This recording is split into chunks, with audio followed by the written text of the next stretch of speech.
అందరికీ నమస్తే నొల్లా welcome to MR media Telangana. This is Rekha. ప్రపంచ దేశాల ముంగట, దేశంలోని రాష్ట్రాల ముంగట మన తెలంగాణ రాష్ట్రం పరువు ప్రతిష్ట దిగజారే విధంగా, మన తెలంగాణ రాష్ట్రము నేలకు తలకాయ వేసుకునే విధంగా అన్ని రంగాలలో నెంబర్ 1గా దూసుకెళ్లిన తెలంగాణ రాష్ట్రము ఇవాళ తెలంగాణ రాష్ట్రము నేలకు తలకాయ వేసుకునే విధంగా రేవంత్ రెడ్డి మన తెలంగాణ రాష్ట్ర పరువు ప్రతిష్టలను దిగజార్చే విధంగా ఏ విధంగా మాట్లాడతాడో మనందరికీ ఎరుకున్నదే. అగో ఆ మాటలన్నిటికీ ఒక చెంపపెట్టు లాంటి సమాధానం వచ్చింది. రేవంత్ రెడ్డి ఈ మాట మాట్లాడాలంటే ఇంకోసారి అసలు ఆలోచన చేసే రిపోర్ట్ ఒకటి వచ్చింది.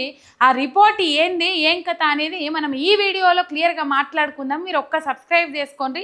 మీ ఒక్క సబ్స్క్రైబ్ నాకు ఎంతో బలాన్ని ఇస్తుంది. ఆయన చూస్తే ఒక లైక్ కొట్టుర్రి, అట్లనే షేర్ కూడా చేయండి.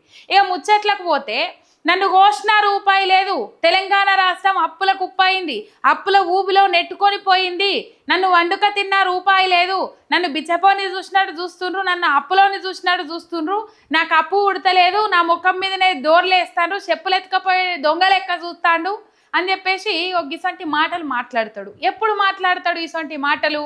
గవర్నమెంట్ ఉద్యోగులు జీతాల గురించి అడిగినా, పెండింగ్ డిఏల గురించి అడిగినా, పిఆర్సి గురించి అడిగినా, రిటైర్మెంట్ బెనిఫిట్స్ కోసం రిటైర్మెంట్ ఉద్యోగస్తులు అడిగినా, లేకపోతే ఆర్టీసీ కార్మికులు సమ్మె చేసినా, నిరుద్యోగులు ఉద్యోగాల నోటిఫికేషన్లు అడిగినా, రైతులు రైతు భరోసా అడిగినా, ఇగో ఇట్లా ఈ ముచ్చట్లు ముందుగాల చెప్పుకుంటూ పోతాడు. కానీ ఆయన విలాసాలకు, ఆయన విందులకు మాత్రం కోటాను కోట్ల రూపాయలు ఖర్చు పెడతాడు. అవసారు మరి దానికే లేకపోయి దీనికి ఎట్లా ఖర్చు పెడుతున్నావు అంటే సమాధానం లేదు. మన పైసలన్నీ మూటలు మోసుకుంటా ఢిల్లీలో మూటలు అప్పచెప్పడానికి అత్తున్న పోతున్న రామచిలుక అన్నట్లు. కానీ తెలంగాణ రాష్ట్రానికి ఒరగబెట్టింది ఏమీ లేదు రేవంత్ రెడ్డి. ప్రపంచ బ్యాంకు ఒక గుయ్యమనే రిపోర్ట్ ఇచ్చింది. తెలంగాణ రాష్ట్రానికి క్యాన్సర్ రోగం వచ్చిందని చెప్పేసి కూడా మాట్లాడతాడు రేవంత్ రెడ్డి అక్కడక్కడ కొన్ని సందర్భాలల్లో. ఆర్థిక పరిస్థితి బాగాలేదు అని చెప్పేసి మాట్లాడతాడు. నాకు ఏడవైనా ఇజ్జత్ ఇత్తలేడు, ఢిల్లీకి పోతే ఇజ్జత్ లేదు, పక్క రాష్ట్రం పోయినా ఇజ్జత్ లేదు, ఈడ కూడా ఇజ్జత్ లేదని చెప్పేసి ఆయననే బాహటంగా చెప్పుకుంటాడు. కానీ ప్రపంచ బ్యాంకు ఒక దిమ్మ తిరిగే రిపోర్ట్ ఇచ్చింది. ఎవరితోని మనం పోటీ పడుతున్నాము, ఏం కథ అనేది ఒక దిమ్మ తిరిగే రిపోర్ట్ ఇచ్చింది. ఒక దేశంలోనే సంపన్నమైన రాష్ట్రంగా మన రాష్ట్రం ఉన్నది. ప్రపంచంలో కొన్ని దేశాలతోని పోటీ పడుతూ ఉన్నది. దేశం తలసరి ఆదాయం ఎంత, మన రాష్ట్రంలో తలసరి ఆదాయం ఎంత, అవన్నీ డీటెయిల్స్ రేవంత్ రెడ్డి అనుబంధ పత్రిక అయిన ఒక పత్రికలోనే వచ్చింది. అవన్నీ ముచ్చట్లు మనం ఆ పత్రికలో చదువుకుంటా మాట్లాడుకుందాం. మరి చెంపపెట్టులాగా రాసుకరాలేడు. ఎందుకు రాసుకరాలేడు? మరి ఎందుకు రేవంత్ రెడ్డి ఇప్పుడు ఈడ రాసుకొచ్చేది ఉండే? ఎందుకు రేవంత్ రెడ్డి మన రాష్ట్రాన్ని అట్లా మాట్లాడతావు, అట్లా ఇట్లా అని ఎందుకు మాట్లాడతావు, అప్పుల కుప్ప అయింది రాష్ట్రం అని ఎందుకు మాట్లాడతావు, దిగజార్చి ఎందుకు మాట్లాడతావు, మన రాష్ట్రం పరువు ప్రతిష్ట దిగజారిపోయేటట్టు ఎందుకు మాట్లాడతావు అని రాసుకరాలేకపోయిండు. పాపం రాసుకరాడు అట్లా. కానీ సంపన్న రాష్ట్రం తెలంగాణ ప్రపంచ బ్యాంకు నివేదికలో ఎగువ మధ్యాదాయ ఆర్థిక వ్యవస్థగా చోటు ఇండోనేషియా, వియత్నాం కంటే మెరుగు, దిగువ మధ్యాదాయ విభాగంలో భారత్, దేశంలో తలసరి ఆదాయము 2.63 లక్షలు, తెలంగాణలో తలసరి ఆదాయము 5.15 లక్షలు, అంటే 5,15,000 తెలంగాణ రాష్ట్రంలో తలసరి ఆదాయము. దేశం తలసరి ఆదాయము 2,63,000. ఇక చూసుకోండి, దేశంలోనే నెంబర్ 1గా నిలిచింది మన తెలంగాణ రాష్ట్రం తలసరి ఆదాయంలో, జిఎస్డిపి వృద్ధి రేటులో. ఇట్లా చెప్పుకుంటూ పోతే నెంబర్ 1గా నిలిచిన ఎన్నో ఉన్నాయి, కోకొల్లలు ఉన్నాయి. ఏమో అంటారు కదా, ఎద్దున్నోనికి బుద్ధుండదు, బుద్ధున్నోనికి ఎద్దుండదు అన్నట్టు, కోర తెచ్చుకున్న మొగుడు కోరాయి వాతలు పెట్టినట్టు. ఇవాళ రేవంత్ రెడ్డిని అధికారంలోకి తీసుకొస్తే పాలన చేసింది కాదు కదా, కనీసము మన రాష్ట్రం పరువు ప్రతిష్ట దిగజారిపోయే విధంగా మాట్లాడుతూ ఉన్నాడు. ఇగో అట్టడుగున బీహార్, యూపీ, జార్ఖండ్ ప్రపంచ బ్యాంకు నివేదికలో వెల్లడి వివరాలు మొత్తము 14వ పేజీలో ఇచ్చిరు. మనం చదువుకోవాలి ఇది. ఎందుకంటే పొదుగాలెత్తి పత్రిక బరాబర్ చదవడో నాకు తెలియదు, కానీ చదివితే బాగుండు. నిజంగా చదివి ఉంటే ఒక చెంపపెట్టే సమాధానం రేవంత్ రెడ్డికి తలుగుతుండే, అయినా ఇప్పటికి తలగాల్సిందే. సంపన్న రాష్ట్రం తెలంగాణ ప్రపంచ బ్యాంకు నివేదికలో ఎగువ మధ్యాదాయ ఆర్థిక వ్యవస్థగా చోటు. భారత్ దిగువ మధ్యాదాయ దేశమే అయినప్పటికీ కూడా తెలంగాణతో పాటు మరో 4 రాష్ట్రాలు ఎగువ మధ్యాదాయ స్థాయిని దాటిన సంపన్న రాష్ట్రాలని ప్రపంచ బ్యాంకు వెల్లడించింది.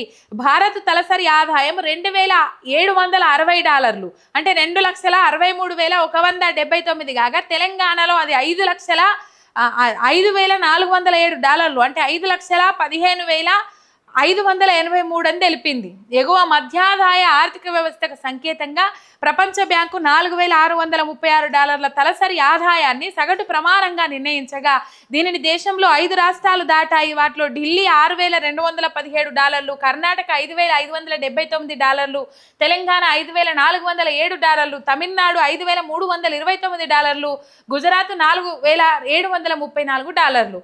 ఇక వివిధ దేశాల ఆర్థిక స్థాయిలను వెల్లడిస్తూ ప్రపంచ బ్యాంకు ఇటీవల ఒక నివేదికను విడుదల చేసిన విషయం తెలిసిందే.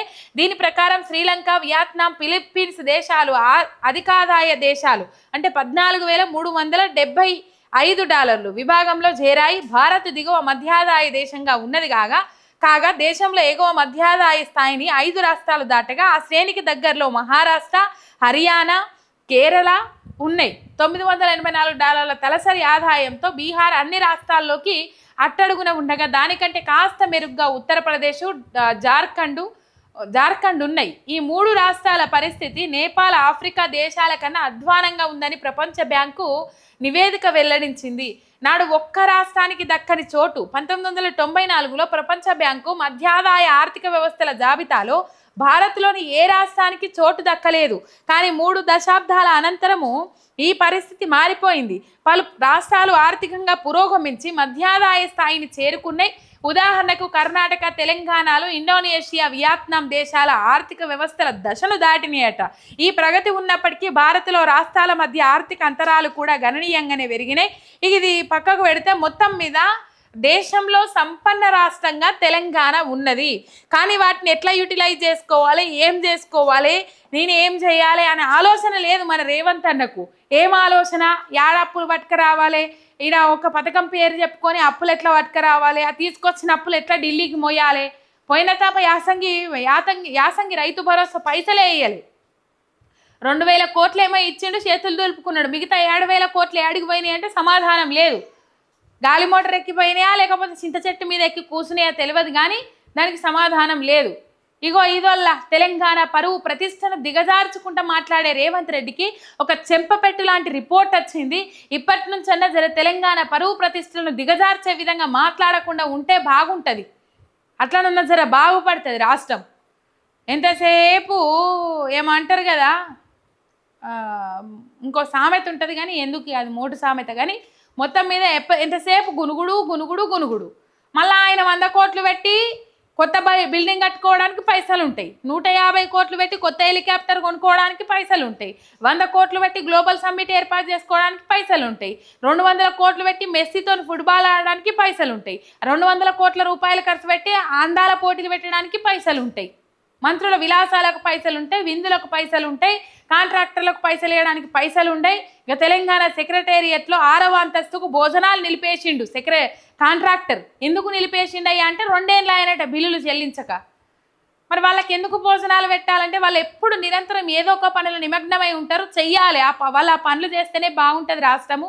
కంపల్సరీ రాష్ట్రానికి సంబంధించిన అన్ని వ్యవహారాలు అక్కడి నుంచే నడుస్తాయి కాబట్టి వాళ్ళు పని చేయాలని చెప్పేసి గత ప్రభుత్వము ఆ ఛాయ్తోని పాటు ఈవినింగ్ స్నాక్స్ దాకా అక్కడనే అందియాలి అని చెప్పేసి ఆలోచనతోని ఆ భోజనాలు అవన్నీ పెట్టే ఆలోచన చేస్తే ఇప్పుడు ఈ లక్ష నుంచి 2 ఏళ్ళు ఆయనట బిల్లులు చెల్లించక ఆ కాంట్రాక్టరు సీఎం అండ్ ఆఫీసర్లు ఉండే 6వ అంతస్తుకే భోజనాలు కట్ చేసిరంటే మీరు అర్థం చేసుకోండి.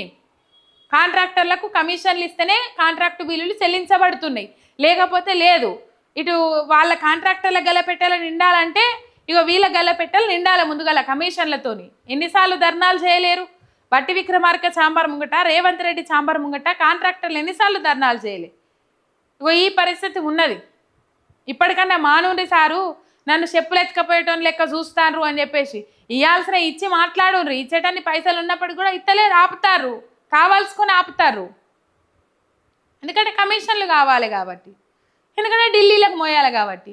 దేశంలోనే సంపన్న రాష్ట్రంగా తెలంగాణ ఉన్నది. తలసరి ఆదాయంలో దేశం తలసరి ఆదాయాన్ని మించిపోయింది మన తెలంగాణ రాష్ట్రం.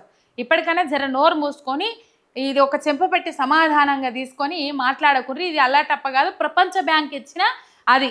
ప్రపంచ బ్యాంకు దగ్గర ఇప్పుడు అప్పు కోసం మోకరిల్లాలి, అప్పు కోసం పోవాలని చెప్పేసి అది చేస్తున్నావు కదా, ఆ ప్రపంచ బ్యాంక్ ఇచ్చిన రిపోర్ట్ ఇది. ఆ గణాంకాల ప్రకారం వెల్లడైన ముచ్చటి ఇది. తెలంగాణ రాష్ట్రం సంపన్న రాష్ట్రము అని చెప్పేసి 29 రాష్ట్రాలలో ఓన్లీ 5 రాష్ట్రాలే ఆ చోటును సంపాదించుకోగలిగినాయి. 3వ స్థానంలో మన రాష్ట్రం ఉన్నది అంటే అర్థం చేసుకో. ఇది కథ. ఒక సబ్స్క్రైబ్ చేసుకొని సపోర్ట్ చేయండి. మీ ఎంఆర్ మీడియా తెలంగాణ శనార్థి.